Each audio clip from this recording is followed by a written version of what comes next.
get more on this story now with our international affairs editor, Philip Turle. Philip, Putin then seeming to take quite a firm stance before this meeting. What does that mean for these talks? It's interesting, Keris, to read between the lines here because of all the hype and the build-up to these talks taking place later today between Steve Witkoff, the US Special Envoy, and Vladimir Putin at the Kremlin, and all this hope that we could be on the verge of a breakthrough in trying to find a solution to end the war in Ukraine. All of this, we don't really know what is going to be discussed between the two men later on, or the three men if Jared Kushner, Donald Trump's son-in-law, is also there. And even today, Volodymyr Zelensky said that he didn't want to talk about the points on the agenda until after the meeting was over, depending on what came out of those talks, which we're expecting in the next few hours. So looking at what Vladimir Putin is saying right now, this is pushing the bar pretty high and trying to squeeze the Europeans out of the picture, basically, with what he's been commenting on, saying Europe is hindering Donald Trump's attempt to end the war by putting forward proposals they knew that would be unacceptable to the Russians. They've locked themselves out of peace talks by cutting contacts with Moscow. The Europeans are seeking demands that are unacceptable. If Europe wants to fight a war, we are ready now.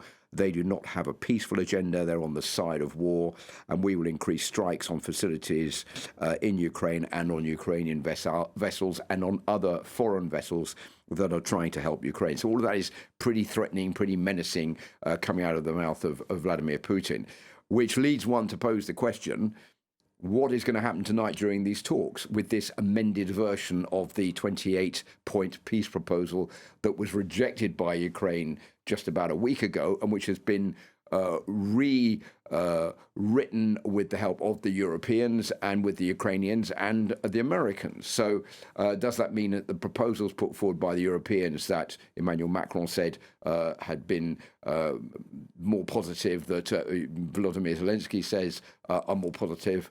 He's in Ireland addressing the Irish Parliament right now. He thinks that maybe we have got the chance of moving forward with this. Is that already a no from Vladimir Putin even before these talks take place, so as not to keep people waiting, or to say pretty much, well, if you don't give us the plan that we agreed to originally, we're not going to accept any amended version of that 28-point peace proposal that was put forward just over a week ago? You mentioned Volodymyr Zelensky in Ireland there. How's he getting on with his demands for the Europeans? Well, it's extremely tough because he's on all fronts right now. If you understand what Volodymyr Zelensky goes through, he's on a constant threat of being assassinated. Obviously, we know that Vladimir Putin would like him out of the way. He's trying hard to bring countries on board which wouldn't necessarily want to come in and help with the war effort in Ukraine. He's suffering from Russian advances on the front line. Thousands of Ukrainian troops being killed, and also problems trying to get people to come and fight in Ukraine. So all of these problems he has to deal with on a daily basis, plus traveling around the world trying to garner support from other countries. He was in France yesterday. He's in Ireland this afternoon.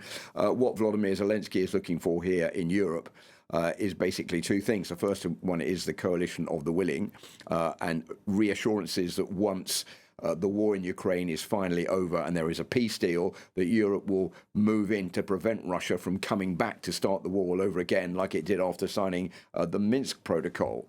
So that's the first point. And he wants Europe to also bring in the United States to back with air power the European troops, maybe British and French troops on the ground in Ukraine as a peacekeeping force to prevent the Russians from coming back. And the second thing that Volodymyr Zelensky wants is money in the form of these frozen Russian assets, which are being held by the European Union in a Belgian bank. Belgium doesn't want that money to be handed over because it fears that it would be breaking the law. Other countries say they would be quite happy to hand over the interest which is generated from that money. Still, other European countries say they should hand all the money over to Ukraine in the form of about $130 billion. So there is no agreement amongst Europe about what to do, and Volodymyr Zelensky making the case that Ukraine would really desperately need that money in order to have a chance of winning the war against the Russians. All right, Philip Turle, thank you very much for your analysis.